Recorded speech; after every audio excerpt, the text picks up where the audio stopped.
গান শুনলাম কি কেন হলো দেখা রে তোমারে দেখলাম যারে আমি একেবারে হারাইলাম। কামাল ভাই বলতেছে আপনারা এমন গান গাইবেন যারা চলে গেছে তারা আবার ফিরা যেন আসে। যেগুলা বইলেই আসছে যে আমি একটু দেখে আয়া পড়মু এগোরে তো আনার ব্যবস্থা নাই ভাই। বাড়ি থেকে অনুমতি নিয়ে আসছে যে আমি যাইমু আর আইমু, যে মাথা পিছু ৫,০০০ টাকা দিব তাও তারা আইব না। প্রথমেই বুঝতে পারছিলাম পালা গানের নামটা শোনার সাথে সাথে আমার অনেক বাচ্চারা চলে গেছে। কামাল ভাই বলতেছে আপনারা এমন গান গাইবেন যারা চলে গেছে তারা আবার ফিরা যেন আসে। যেগুলা বইলেই আসছে যে আমি একটু দেখে আয়া পড়মু এগোরে তো আনার ব্যবস্থা নাই ভাই। বাড়ি থেকে অনুমতি নিয়ে আসছে যে আমি যাইমু আর আইমু।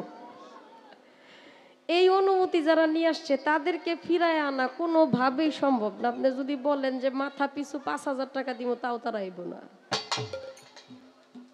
তার জন্য যেগুলা চলে গেছে, ধান ক্ষেতের মধ্যে অনেক ধানই হয়, সব ধান কিন্তু চাল হয় না, কতগুলা বাতাসের সাথে উড়েও যায়। এটাই স্বাভাবিক, অস্বাভাবিকের কিছু না।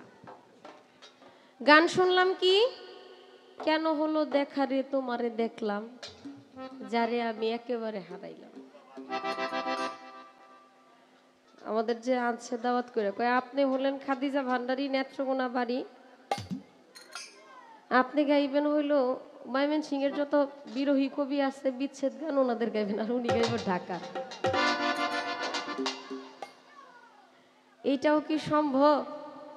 বাংলাদেশের মধ্যে অসংখ্য সাধক বাউল আছেন, শুধু নেত্রকোনায় না, ঢাকায় না, সিলেট, সুনামগঞ্জ এইসব এরিয়ার মধ্যে, নবীনগর, মহর্ষি মনমোহন দত্ত, এবং সাধকদের কোনো শেষ নাই।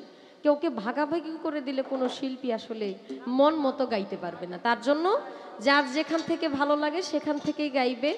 আর যাদের ভিতরে একটু হিংসা আছে তারা হয়তো বা একটা সাইট নিয়ে বসে থাকবে। দেখছেন তো আপনি ভাগ করে দিলেও সে ভাগ দিতে রাজি না তো, কারণ আমরা তো ভালোবাসার মানুষ, তাই ভাগ করার কোনো সুযোগ নাই।